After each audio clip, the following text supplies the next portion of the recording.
Well, we're official at 9 o'clock, so we can call the meeting to order and get started. And if I could get some help, we'll start with a roll call. Because I know we have some members that are joining for video conference.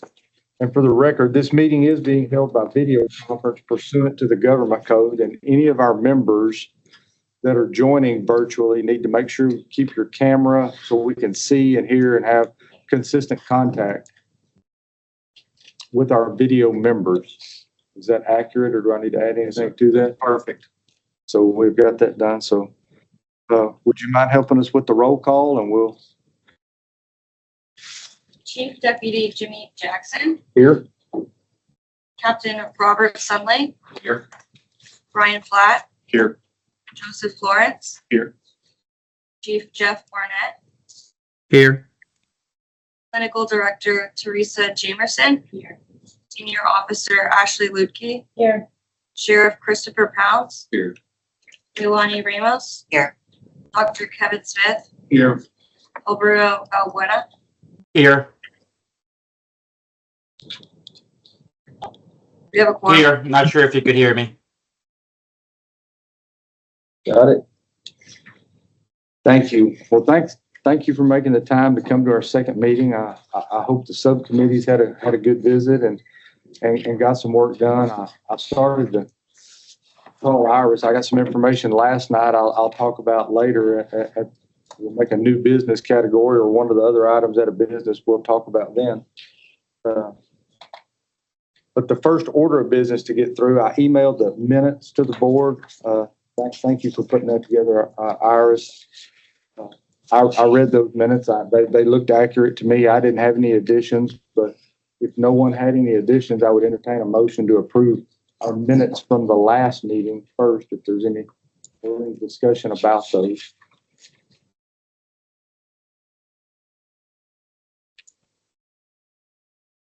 Make a motion to approve the minutes. Okay, thank you. Oh, I'm sorry, I didn't hear you. So we had a motion, and then Robert can I'll second it. second the motion to approve those minutes. Is there any discussion about our minutes from the last meeting? All in favor of those approvers will say aye. Aye. Aye.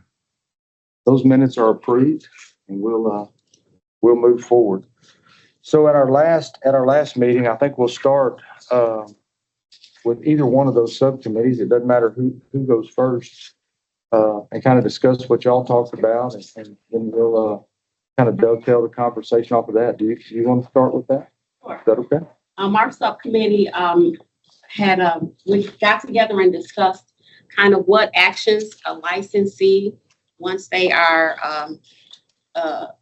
arrested pre-conviction, what we could do to either make engagement better and rehabilitation. We came up with two offenses that we really focused on. There are a lot more out there, but we only came up with two that really we see most of is family violence and DUIs. So we came up with some action steps, really with kind of a prescription, what you would call maybe a treatment plan, that once the person was arrested, we'd immediately notify them that here's a list of action steps that you need to take either to engage in rehabilitation or to maybe minimize any consequences with your license. And so those specific action steps were twofold. One was domestic violence, family violence, which would be maybe mental health counseling, would be a mental health, evaluation, not a psych eval, engagement. And then for substance abuse, it would be a list of maybe you would take a NAAA 12-step program, a prescribed number of substance abuse sessions, and then evaluation from a substance abuse provider. We also talked about that we were going to notify the chiefs and administrator at the same time that we would give these action steps to the licensee. Did I miss anything, team? No, I think that's good. That this would be like a letter from TCOL that would be in response to their arrest. Now, the family violence cases, the DWI, I think, is a great area to start because we have some ability and the punishment phase of those to take into consideration steps they've taken. Family violence is a whole different thing because almost all family violence cases result in license revocation. So we don't have the same window of opportunity there. I think if we implement, say we're going to do DWIs, if that's the only thing that they got charged with, Sure. did a test period of 6 months or a year, work some cases through and could show some results, then we could try to apply that more broadly. And the other thing that I think you talked about was including with the letter a information sheet on resources that are available, some of the things that y'all have talked about to make sure that they know just what that in front of them, where they have a list of resource providers. One of the things I had written in my notes was the engagement with the agency itself. I think sometimes the licensee may not be in a position that they're always tremendously receptive to the letter or the information that comes from sometimes the agency or TCOL. But the engagement with the agency is a piece, and so the resources, and that may dovetail into what I talk about at the end when we get through some of that. So along those lines, part of the purpose of the letter is to kind of outline what the process is and why steps that they take proactively on their own would be beneficial. And I think repeating that to the agency, I think we all know it from the internal affairs side, right? When people are under investigation, they don't know what to do. When somebody explains to them the steps, it makes them more comfortable. Having someone knowledgeable at the agency level that can reinforce the things we have in that letter, I think has great value. And a lot of them are motivated to try to help that person preserve their license as well. So it's just one more person encouraging them in the right direction. And one of the other things I had noted is at the annual TCOL conference, maybe there was an opportunity to provide some of the resource training information to the agencies. So the agencies were a little more prepared on the front end of what resources were available. I think we're going to have a unique opportunity at this conference because of the changes in the L2, L3, and fifth duty process. I expect there'll be a much higher engagement, particularly from the doctors who conduct those evaluations, the likelihood that they may be involved with questions. And so I think that will give us opportunities to offer other discussions or classes aimed at those same things and have the people there who would engage in that conversation. So those same things. Any other comments about those thoughts about what that committee has done or recommended and those thoughts? And I think that's a good idea and a great start process with the first thing as far as DWI Sure. concerning. I think the one thing I would comment on is that what we were trying to do is offer enough carrot and enough stick for people to act. no, exactly. And, I believe in second chances and redemption, but as a psychologist, I have to believe that you're not going to need it.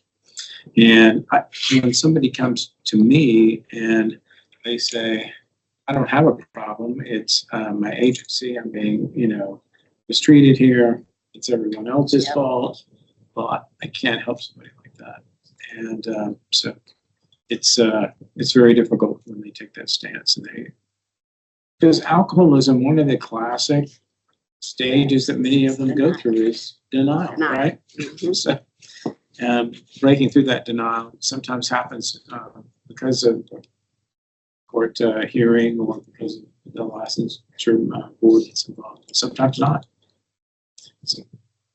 So we tried to, in this draft letter we're working on, we had tried to include what Dr. Smith is recommending, in particular, making it clear that the purpose of those counseling sessions was to recognize the root cause of the problem and how to address that. Because when we have the informal hearings and they come before the commission to ask for a reduced punishment, that is one of the things. A few of them are able to talk about it. Most of them want to blame other people or make excuses. And so we want to give them the opportunity to get to the right place before they come before us, right? So we have some reason to believe that they won't fail again. I only had 12. So they tend to minimize. My favorite was I was not going 117. I was going over 100, but I definitely was not going 117 miles an hour when I was drunk. Okay. So for the record, when we talk about the subcommittee there, I've got letter to the licensee, a letter to the agency, and a resource training to the agency. As topics we can expand on later. Any other discussion about what they brought up? Anything else about that? Okay, Robert, you want to give us a little overview of y'all's committee and what y'all? Sure. We've met twice virtually, and this last week we were able to starting with trying to create like a generic critical incident, defining what that is. And kind of the definition we come up with is a critical incident for a law enforcement personnel is a significant event that can impact the safety of the people or the community. It can also cause extreme stress for law enforcement personnel involved. When a critical incident for law enforcement personnel, it's an unusual violence. It involves a threat to human life, an incident that could impact the confidence of victims, their families, or the community, an incident that overwhelms a person's normal coping mechanisms, and lastly, an incident that causes strong emotional reaction in emergency service personnel. We wanted to have a broad, generic definition because we all feel like, back in the day, critical incident was somebody being involved in a shooting. It wasn't the fact of the, cumulative stress of call after call, different types of calls, and how that affects. The continued Affects- exposure to. Yes. And because it's true that we may be at the same call, but it affects us differently and may not affect one person where it affects someone else. So we did that to, be able to come up with, by defining that, to come up with a guide as far as resources that we would put on TCOL's website, as far as programs available to the licensees. That's the TLPN, the Texas Law Enforcement Peer Network. That's the LEMIT Post-Curricular Incident Seminar, and just some other various things that we are coming up with. We want to come up with 2 guides for an agency, one being for the licensee as far as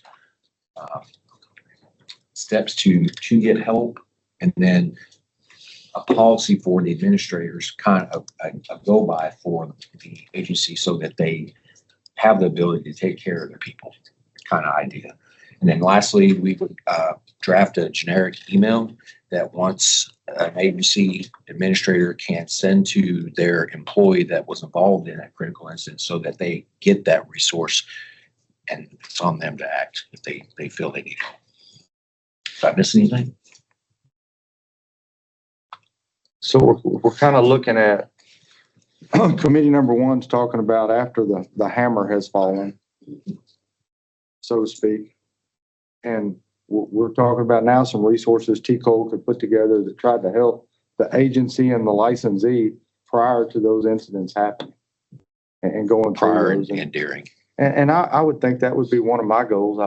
I'm curious what the Sheriff Pounds think, but from an agency perspective, that was probably one of our struggles in a critical incident, is gathering the resources after the fact. Had we been a little more prepared on the front end, I think that would have helped us. And that kind of dovetails into the new business I ran across last night.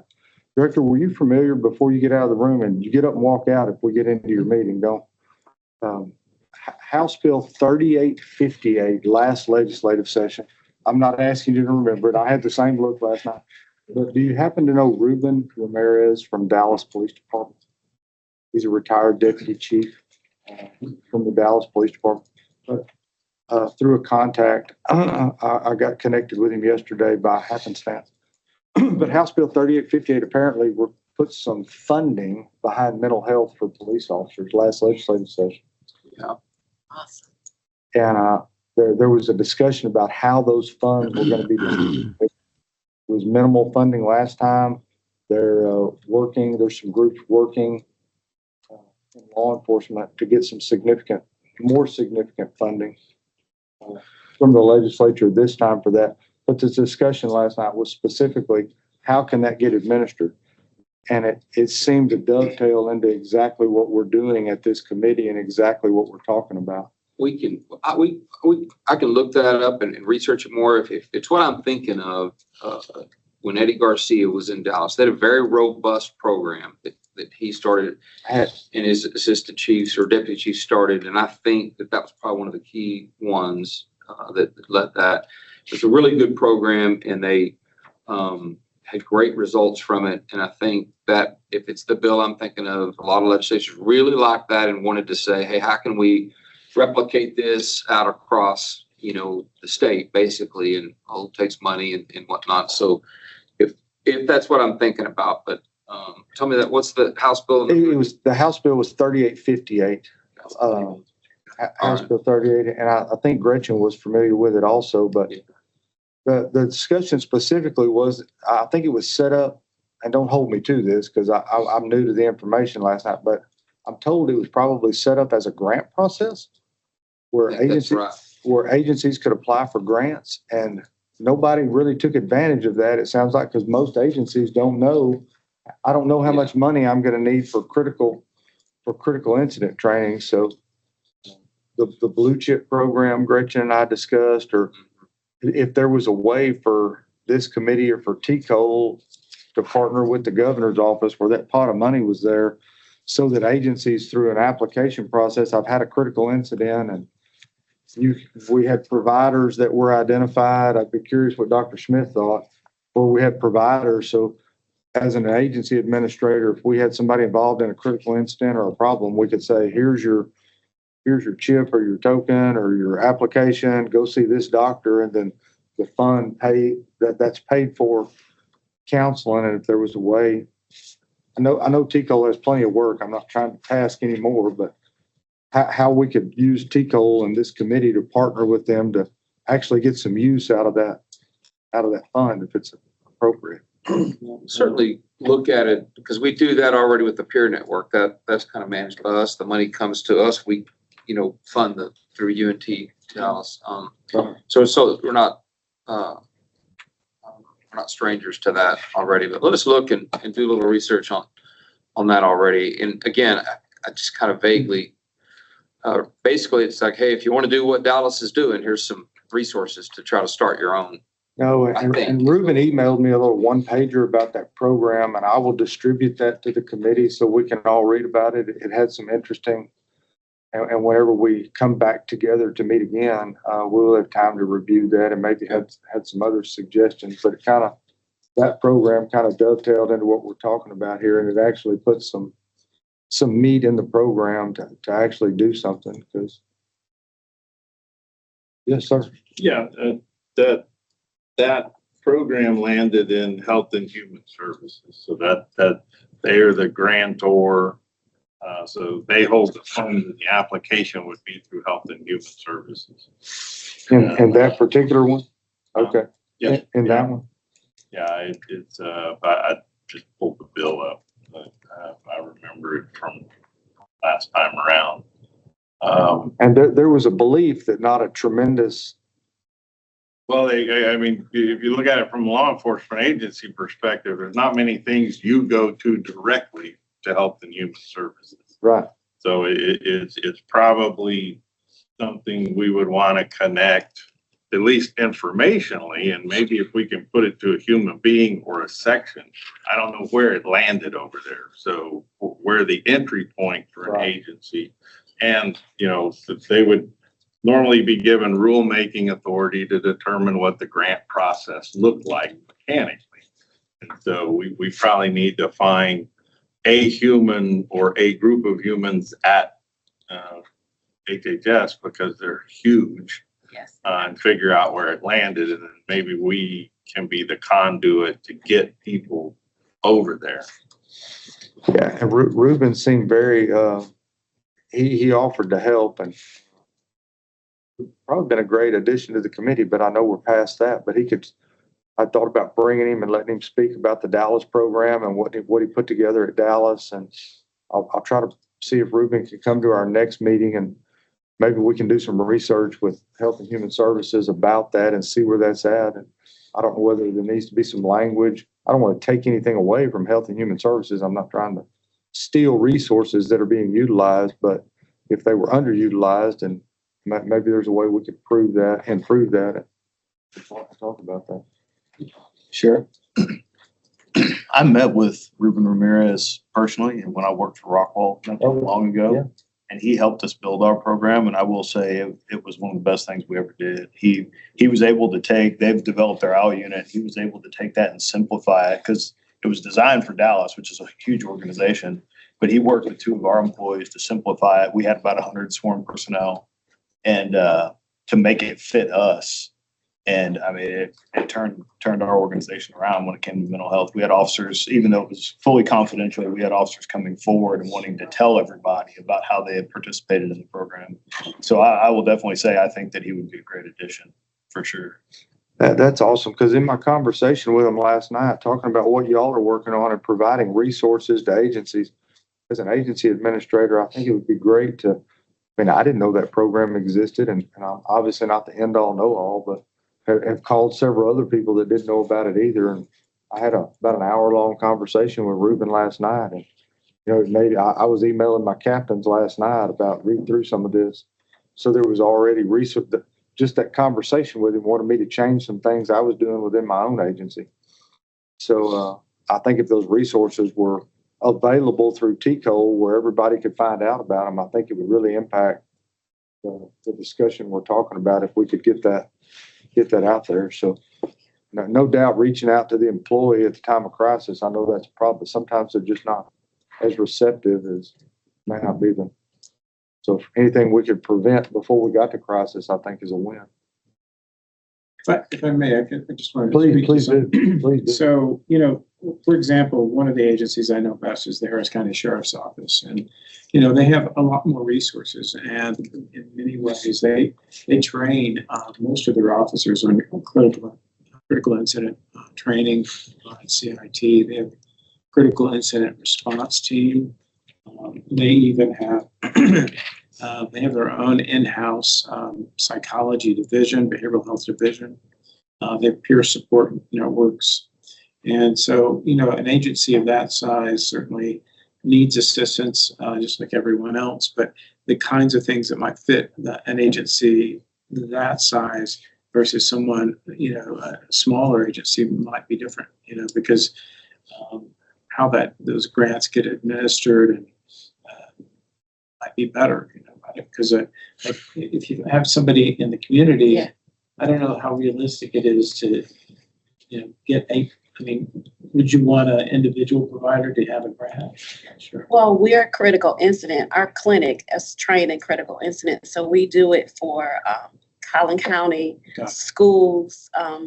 So what you would do is get a list of providers that are trained in critical incidents, and you would write up a contract that when you have a critical incident, you send it out to a list of counselors, and then they'd call you because we've got a list. And once a week, I get a critical incident somewhere in Texas, and you sign up, you go, you send out your employees to go, and they might be a day, they might be 2 days, but there's a whole list of counselors that are signed up for critical incidents for sure.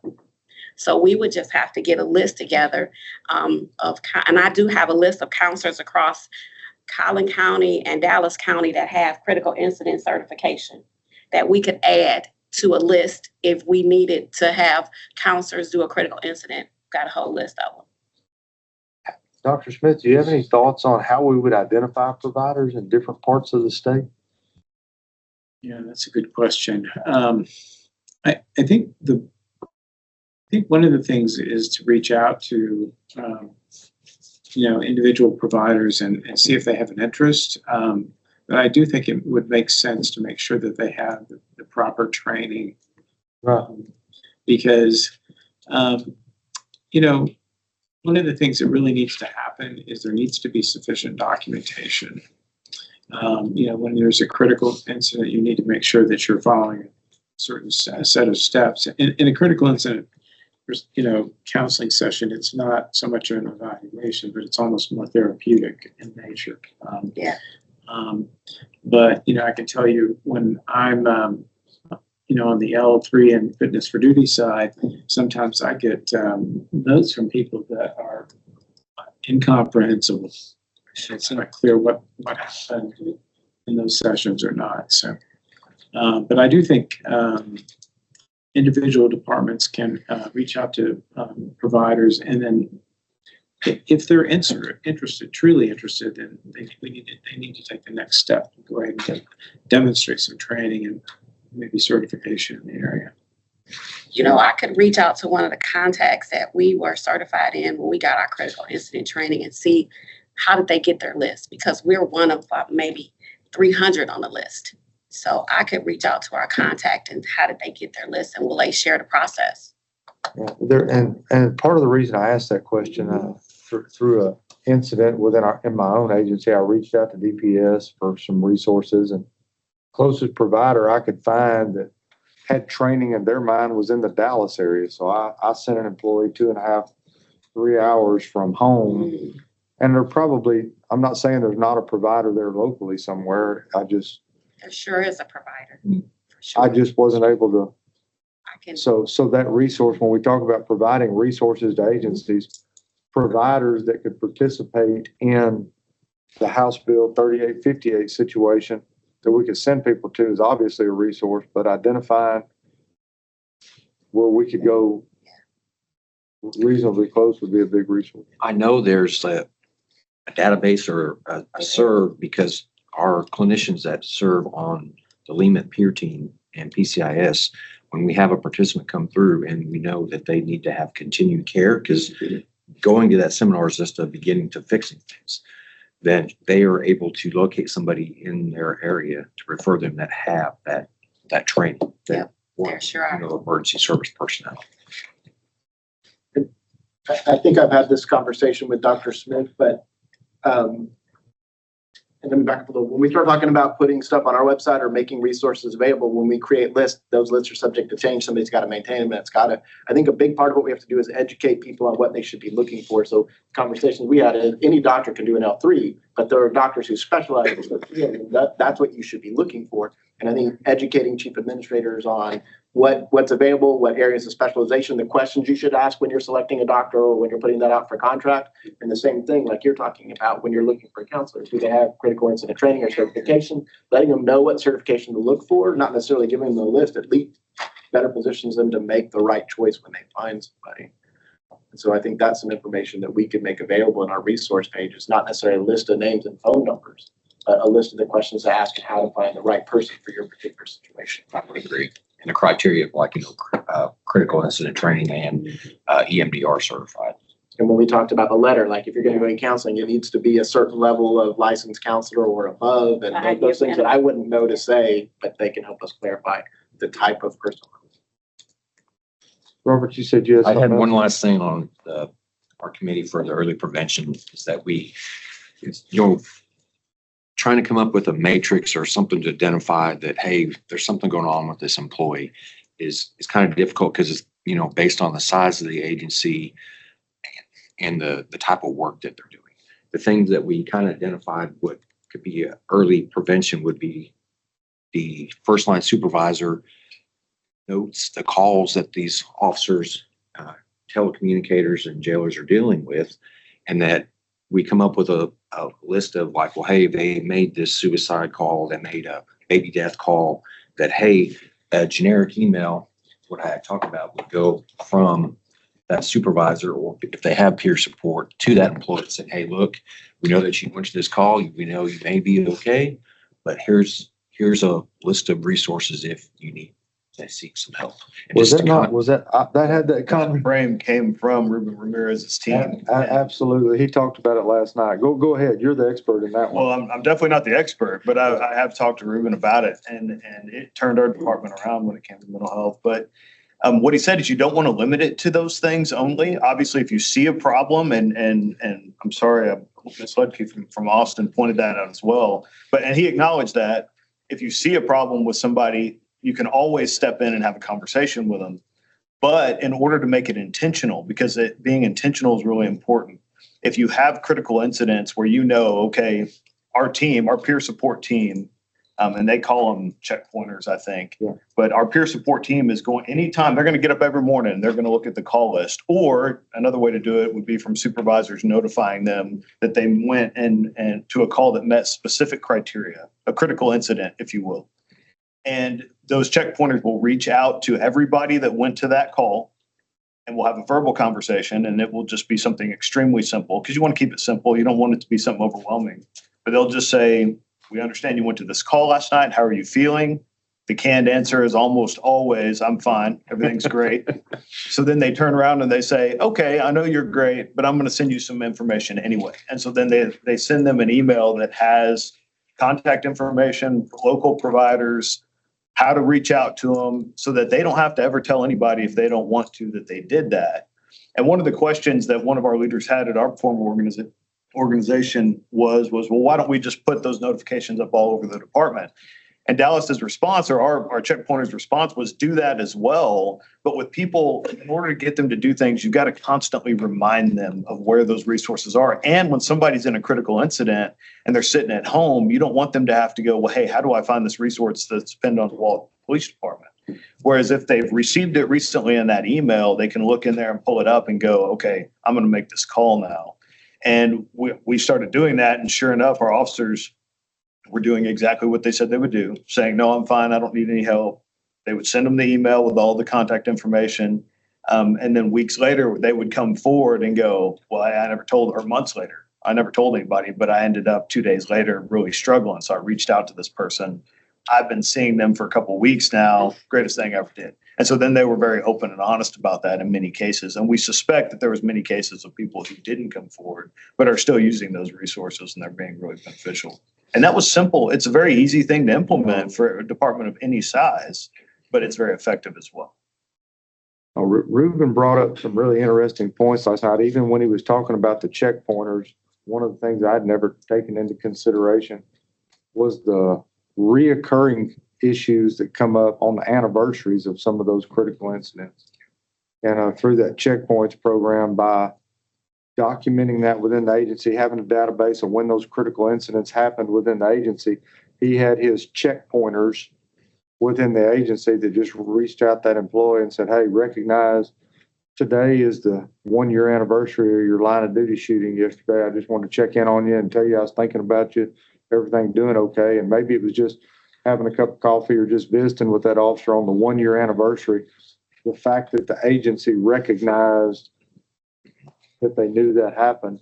And I think one of the concerns about that initially was, well, if they weren't struggling with it, are you going to remind them? But I think what they're finding is that you're not reminding them of anything. It's already on their mind. Correct. It's definitely there. So it's just been beneficial to. I'm going to reach out to Ruben because I think that the model, when we talk about resources for law enforcement agencies, what he gave me over the phone last night and in one email made me want to make some changes within my own agency. And if we took some of that information from TCOLE and we made that available to all our licensees around the state, what kind of impact would that have? And I think it would have a real impact on prevention. So I'm going to call Ruben and I'll try to coordinate him coming to our next meeting and presenting some of that to us. Great.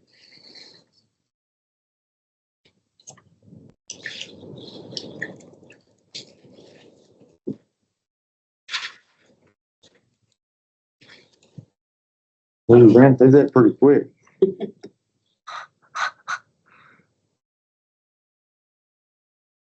See, from a resource standpoint, when we talk about the committees, is there, I guess we discussed ideas, but it may be time to discuss what kind of document specifically what's on the document that goes to the licensee when he's arrested. Some great thoughts from the subcommittee on how to put that together. So maybe between now and the next meeting, discuss some actual, what the language in that document looks like and what the providers are. And then as far as the information to the agencies, I think we ought to wait and listen to Ruben's presentation, and I'll email the little one pager he sent me to the group that we can research. What, other thoughts, comments? I think our committee already has a draft that we're working on. Okay, super. TJ, any thoughts? No, the only other thing that I can think of on the short term, the key to part of this is what TCOLE's role will be, or if there is a role, right? A lot of it is things that you can connect agencies to directly. And particularly when you start talking about checkpointers and Ruben in that program, is there something that we can distribute, and particularly through training unit requirements, right? So if we can build a 1 or 2 hour online class that explains how that program works and how agencies start it and who to contact, and we make it available, even if it's not a required course, if we just put it in MyTCOLE where they can take it for free, yes. A lot of people will take that and they will tell other people, and it's like we talked about, it's immediately available to everybody who is a licensed peace officer. If they're a one-man agency, they can still get to the same training. It's in a place, and so just consider that, right? If that's something that once he talks about that program and you want to do, then having someone build that program and we just host a 1 hour class, it gives you the platform to get it to people and where everybody knows where they can go find that material and use it. Right. So there's not a lot that TCOL actually has to do in that situation, especially if somebody's willing to build it. But we can give you the platform to make it available to everybody. So in the realm of what, go ahead, I'm sorry. I think one of the things to be sensitive to is, in some of the agencies of size, we have to think about what's going to be mandated and what's going to be best practices, because sometimes, that sounds in principle like a really great idea for somebody to reach out to, sir.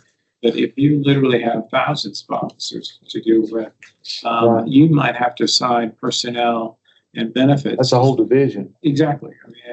And so, striking that right balance, and we have to be sensitive to the needs of those because resources are stretched for everyone.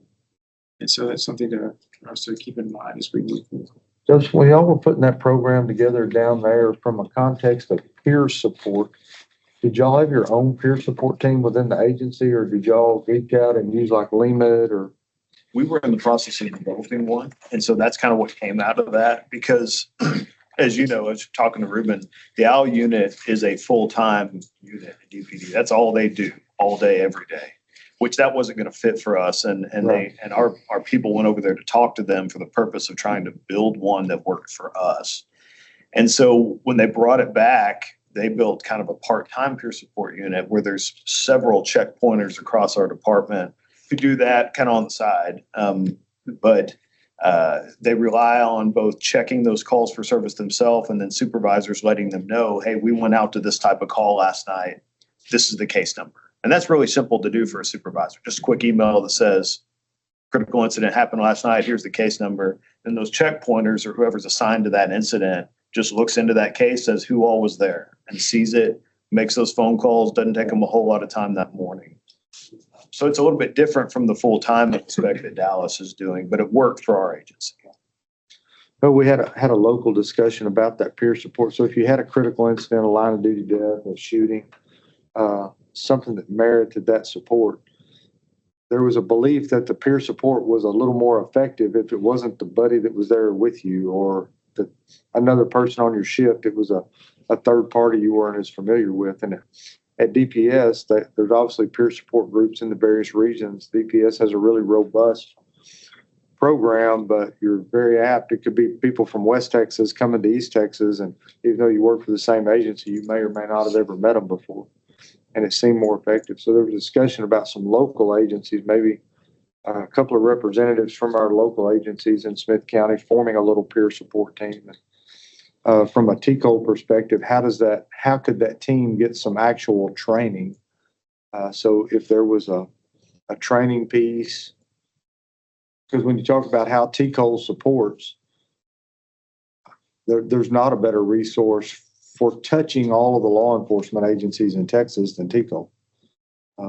Because they do through the training conference and through my TCOL, through all of the resources TCOL has. So it looked like talking to Ruben, it looked like two sides to me. There's a side that's an immediate critical incident that a peer support team needs to be in there the next day helping.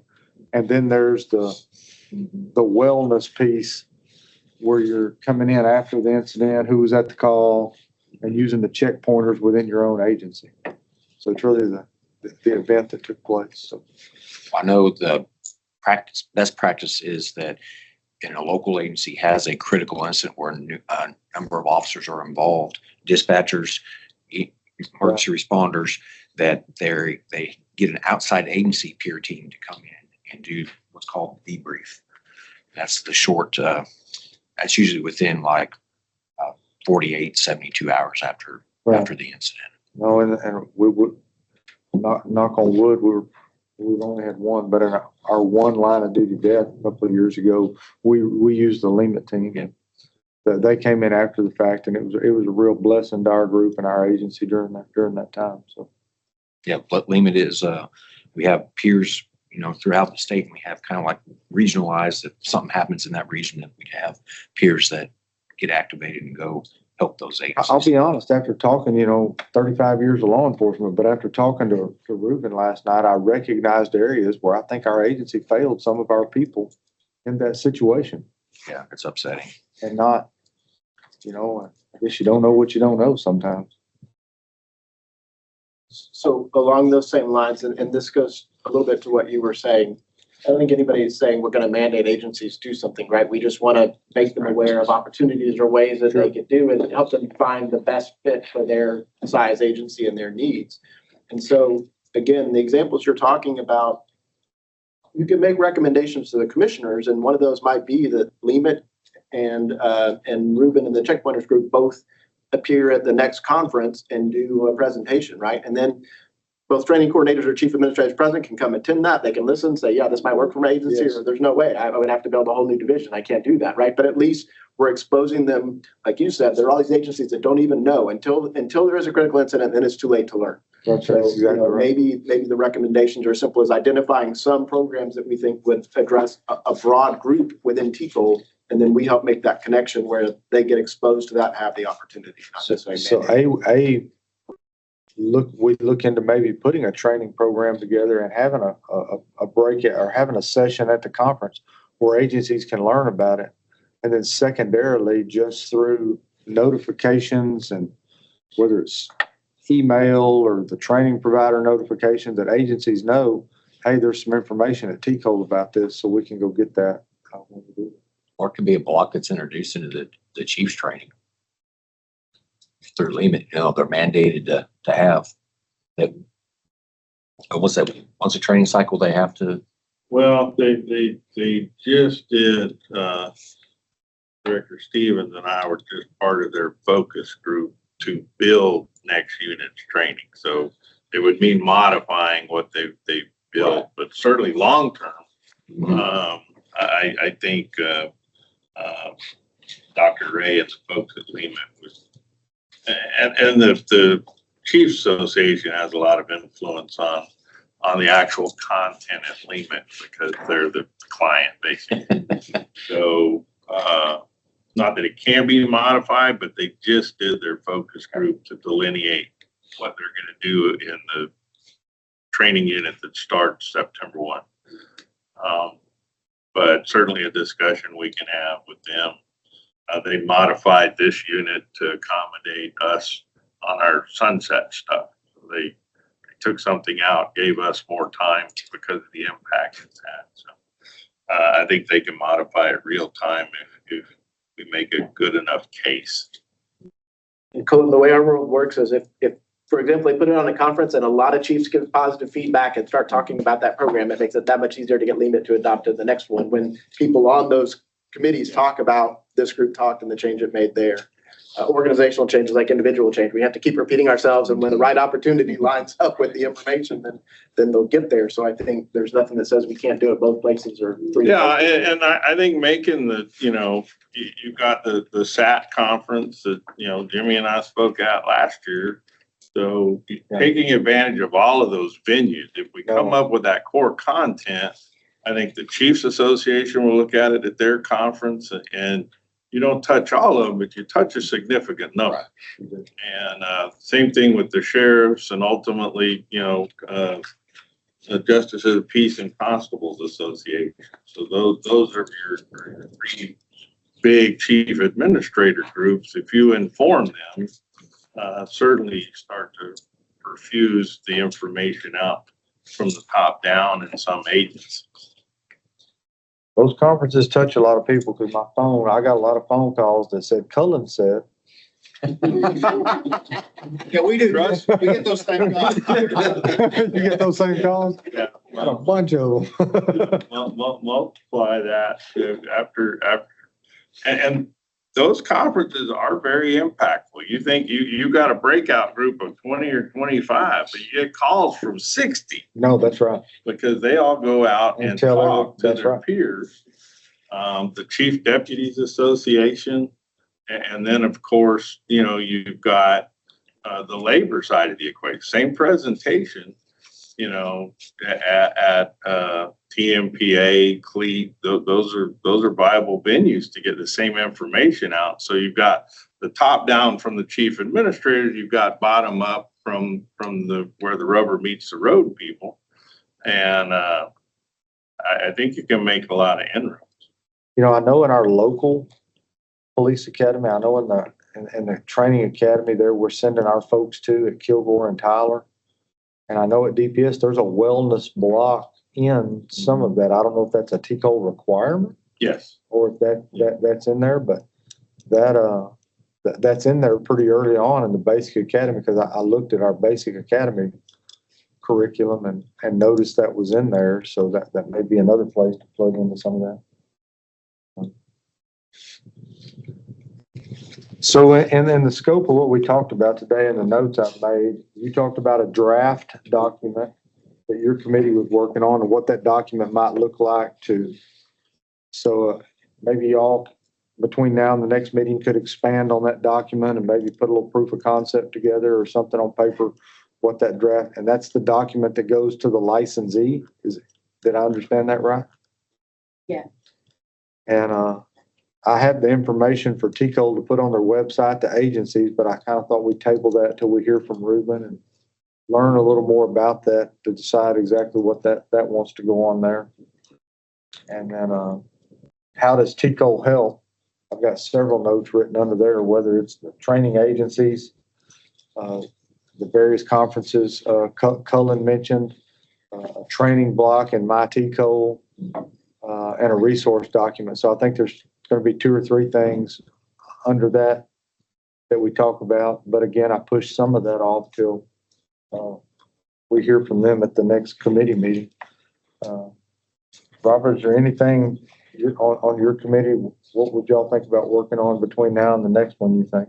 I think next step, we've had those discussions. I think the next step is just starting the outline and putting pen to paper and documenting that stuff so that we can come up with a format to provide TCO where they can put that up. Any other ideas or suggestions? I feel like.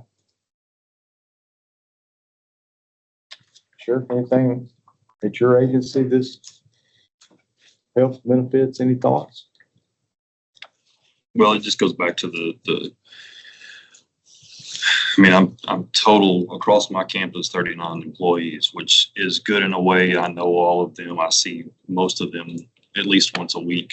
And that's helpful to me because I can kind of be the checkpoint on those. But what's difficult is if some of this is, I like the best practices. I'm not really interested in the mandated portion of it because I don't have any more people. I don't have any more money, right. Let alone any more people to add to that. So that's really kind of where I'm at on that. And I think the resources, when we talk about the resources TCO provides, that's what I was looking for too, is a bit, somebody's done this before. I'm not reinventing the wheel. What's the best practice?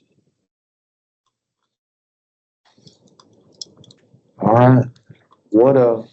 What time frame should we talk about the next committee? If we talk about our next meeting, go back to the agenda and make sure I hadn't missed anything. So, yeah, go ahead. Well, my previous notes, I have that I think there was going to be discussion about reaching out to families and friends, providing this information for family and friends.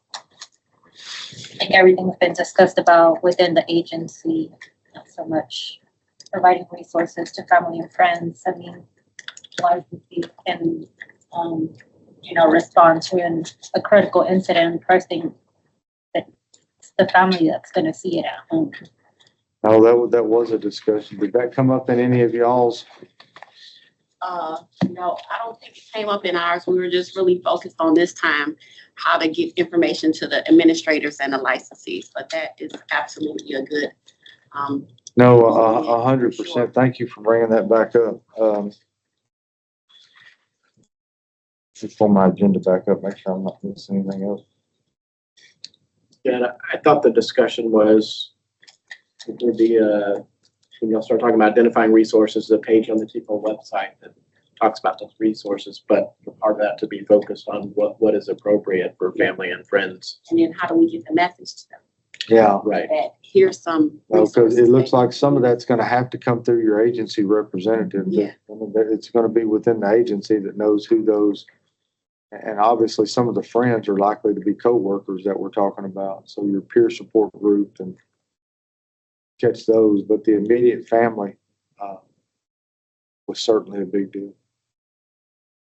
You know, I could see a situation where in a critical incident, providing resources, no, that's the right stage of intervention after somebody's already been arrested. I don't know. No, I agree. I was talking more generally if whatever resource guide we attach, if there's gonna be something similar on the website, there definitely needs to be that this is not just directed at peace officers, that there is a section that addresses, Family. we recognize these can, impact family and friends, and that these resources, some of these resources are available to them. Yeah. Because I know spouses of officers involved in critical shooting often feel like they're completely in the dark. They don't know what's going on. And knowing that they can utilize some of those resources, not all of them, obviously, but which ones are might be It's beneficial. very important. I've been involved in that for sure. Yeah. The city of Detroit is. Resources. Would you mind putting some thoughts together between now and the next meeting about the friends and family side of that? You know, because there's also a difference between the friends and family of the licensee who got arrested for DWI versus the friends and family of the line of duty death. So a lot of it seems what you do with friends and family may be dependent upon what type of critical incident you're dealing with at the time. I'll try to give some thoughts.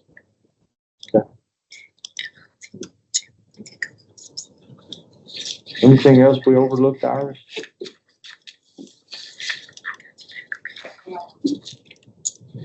Any questions about what we talked about today? Any clarifications you need, you think? Okay.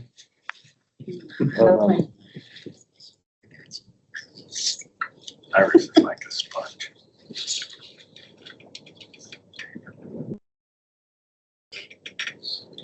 If we stay on the track we're on, meeting once a month, would put us around March the 20th. Is that? I would like to put the caveat in there. I'd like to confirm Ruben Ramirez is not out of town on vacation. But maybe tentatively schedule March the 20th. And I'll email the group once I confirm with him that that's okay. But I can miss. Oh, that's okay. We're not. Do we need to back up a day or a week? It's just that that's our spring break week for Oh, that probably. the student. It might be for several people in here. I Might don't be know. for several people, yeah. Well, we could jump forward to the next Thursday, which would be the 27th. Do y'all in the morning. We've got 1 o'clock with the training coordinators that afternoon. We could get you guys in the morning. Because out at noon. Your seats will be warm when we Yeah. bring these. You are an efficient advisory committee. I'm sure y'all have it done way before 1. Well, I'm worried about being too efficient. I'm worried about too efficient, but I had lots of notes written down. We seem to go through them pretty quick. All right, so we'll look at maybe the 27th of March then Mhm. for our next one and work on those. 9 a.m. Yes, 9 a.m. And I noticed we do have some public. Is there any public comment? Everything is good. I like that you guys are coming up with preventative measures for families as well. Like she said, being and around police officers and military veterans and things that happen, a lot of the families are left out and they don't know where to go and they don't have the resources. And I do get those calls all the time. Like, do you know where I can go? So I send them to different peer support people, or I look up Psychology Today to find local providers. So it's really good to have that piece in there. So thank y'all for putting that in there. Robert, if your group, if they're looking into the document and the draft document, would y'all mind, your group mind putting some thought into the family resources and what incidences, maybe coordinate with Dr. Smith just a minute, and discuss what kind of incidences and resources we include family and friends on, because it seems very incident specific to me, or that's my initial thought. Depending on what we I know in our agency, what we do is through our clinician group that we have contracted with, we allow our family members to participate in that as well. It's not just the employee. So that's one thing that we do. Okay. As involved in a critical incident, and or our EAP program for the whole agency is extended to everyone in the household.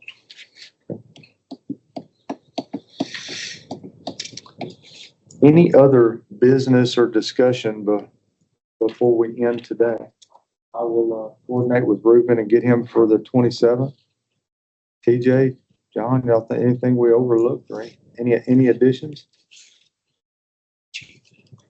Online people. That's so great. That's online people. Oh, yeah. What about our members that are joining online? Y'all been great attendees.